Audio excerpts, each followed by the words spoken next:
Minutos. Nova Manhã. Conexão Brasília com Diego Amorim.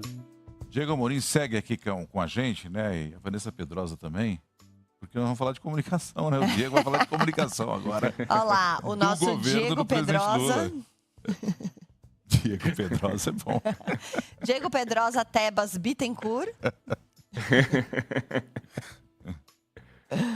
Vamos lá. Eu quero o talento da Vanessa Pedrosa cada vez mais pra mim, então pode chamar de Diego Pedrosa. Vai que por osmose vem, viu? O carisma e o talento da Vanessa. Um beijo pra ela que tá aí com vocês hoje no estúdio. Olha, a coluna de hoje vai provocar amor e ódio, mas vamos lá, respira e vem comigo. Eu quero trazer 2 momentos de declarações do presidente Lula somente nesta semana. Vou fazer o recorte somente desta semana. Na segunda-feira, naquela primeira reunião ministerial de 2025, o Lula disse o seguinte: a causa é a gente não permitir, em hipótese alguma, que esse país volte ao horror do que foi o mandato do nosso antecessor. O Lula evita citar o nome de Jair Messias Bolsonaro, eu cito aqui. O presidente Lula continua: nós não queremos entregar esse país de volta ao neofascismo, ao neonazismo e ao autoritarismo. E em Minas Gerais, ontem, quarta-feira, o presidente Lula disse o seguinte: vou dizer para vocês que não tem uma área que nós não vamos fazer o dobro do que foi feito, a única área que vamos perder feio é na leviandade e na mentira. Então trouxe aqui declarações do presidente Lula na segunda e na quarta que tem o mesmo tom, a comparação com o governo anterior. Isso já é a colocação em prática de uma das 2 principais orientações que o novo ministro da Comunicação do governo Lula, que tomou posse na semana passada, tem dado ao presidente. A primeira coisa é não deixar críticas sem resposta ao governo Lula e 2, explorar as comparações entre os governos Lula e o antecessor, no caso, entre os governos Lula e Bolsonaro. Primeiro, Michele Nonato e ouvinte, não quero ser ingênuo aqui, de forma alguma. A gente não pode viver em Nárnia, tem que viver com os pés no chão. A política é feita, sim, dessas 2 coisas que o Sidônio quer. De crítica ao outro lado e de comparações. Sobretudo, comparações naquilo em que você se considera melhor que o outro. A política sempre foi assim. Hoje, ontem, antes de ontem, vai ser assim amanhã. A política é feita de críticas e de comparações. Agora, de um lado, há quem possa avaliar logo na largada, num primeiro momento, que Lula está 100% certo, que ele tem que ir para cima mesmo do Bolsonaro, que tem que se comparar com o bolsonarismo, porque na avaliação do governo, o pior do governo ainda será sempre melhor do que o que estivemos no melhor do Bolsonaro e por aí vai. Essa é uma avaliação que pode ser feita e que está sendo feita por governistas e apoiadores do governo. Por outro lado, essa mudança de tom, e é uma mudança de tom, porque eu lembro ao nosso ouvinte, a você, Michele Nonato, que o presidente Lula assumiu esse 3º mandato falando em união e reconstrução, falando que era para deixar Bolsonaro para lá e que era para olhar para frente, né? Então há uma mudança de tom quando nos últimos dias a gente começa a ver o presidente Lula, em toda oportunidade que ele tem, se comparando com o governo anterior. Essa mudança de tom, ela já desperta na oposição algumas reações. Entre elas, a de que, já que o governo não tem nada para mostrar, vai bater no outro. A gente só bate no outro quando a gente não tem o que falar bem da gente mesmo. Isso já está acontecendo entre os opositores do governo. Ou então, a provocação com ironia de que uai, não era o governo do amor, não era o governo da união, não era o governo da reconstrução que ia unir as famílias, que ia parar a confusão de política, e agora o presidente Lula está de novo publicamente instigando a polarização e o nós contra eles? Essa é uma provocação que a oposição já está fazendo. Para dizer o seguinte, Michele Nonato, 2026 já começou, ano que vem temos eleição presidencial. O próprio Lula disse isso na reunião ministerial dessa semana, que a oposição já está encarando o momento atual como um momento de campanha. O episódio do Pix que nós tivemos nos últimos dias é uma prova de que 2026 já começou.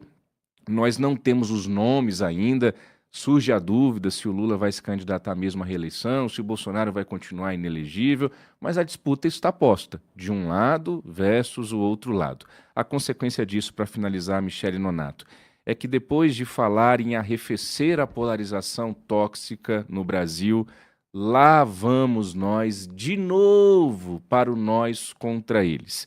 De novo a política sendo feita na base do nós contra eles. A política, ela é feita de polarização, mas esta polarização que nós estamos de novo entrando nela, não é uma polarização saudável. A gente já viu isso em 2018, a gente já viu isso em 2022. E que polarização tóxica é essa? É a de que o meu lado é divino e bom, o outro lado é demoníaco e mal, para usar aqui até uma comparação religiosa, mas é isso que a gente vê. Bolsonaro ganhou em 2018. Lula ganhou em 2022. A gente viu o que aconteceu com essa polarização tóxica.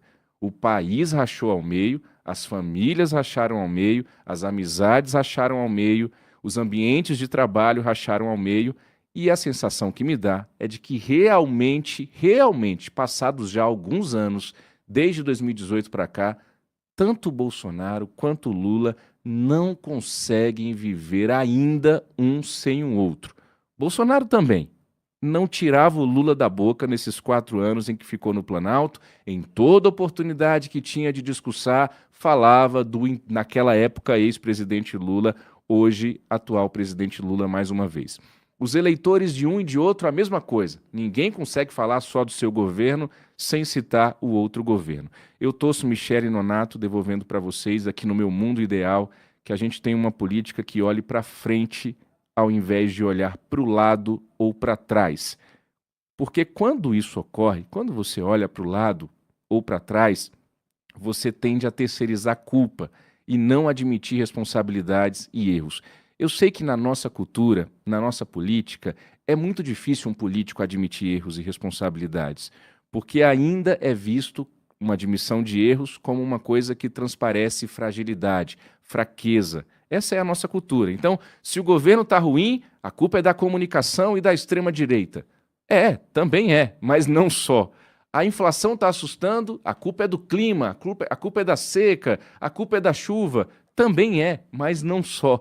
Os problemas são muito mais complexos do que colocar os governos em caixinhas e dizer ideologicamente o meu governo está sendo melhor do que o outro, o meu governo está sendo mais maravilhoso do que o outro. Isso não é uma exclusividade do Lula, infelizmente. O Bolsonaro era assim e a gente, pelo jeito, infelizmente, repito, não vai sair muito dessa lenga-lenga de polarização tóxica que nós já vimos. Faz um mal danado para o país, Michele Nonato.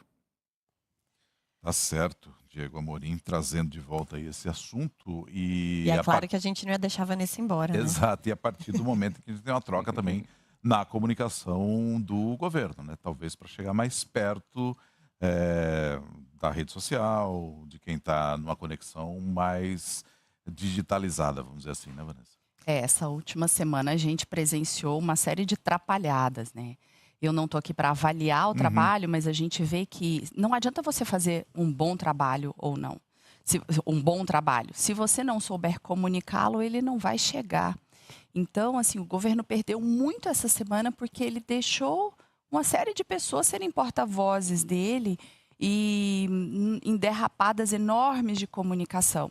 Ontem eu presenciei uma outra história, inclusive que eu estava no rádio escutando o ministro da Agricultura usando palavras inadequadas para falar sobre as atitudes que eles tomariam. Então, assim, as palavras elas têm um poder muito grande e você precisa se preparar para comunicar aquilo que você falou. E o governo perdeu por causa disso. Então, quando a gente faz um trabalho, precisa saber como fazer. Senão, não chega lá. É isso, eu acho que tem tudo a ver, né, com tudo que o Diego trouxe também pra gente. Viu só, Diego Amorim? Você acha que a gente ia deixar a Vanessa Pedrosa embora sem dar um oizinho ao vivo aqui? Eu tava aqui, ó, escutando Muito tudo bom, e Vanessa. pensando, né? Oi, Diego, que bom te ver aqui. E pensando que Igualmente. essa polarização, quanto mais você se concentra nela, mais você enfraquece. Se você se concentra no seu trabalho, você entrega o que deveria, né? Exato. Muito bem, Vanessa Pedrosa, Diego Amorim, obrigada aqui aos dois. Sempre muito bom tê-los com a gente. Obrigada. Até amanhã. Até. Bom, Van, fica aqui porque, aliás, a gente tem, antes da gente movimentar a nossa reportagem,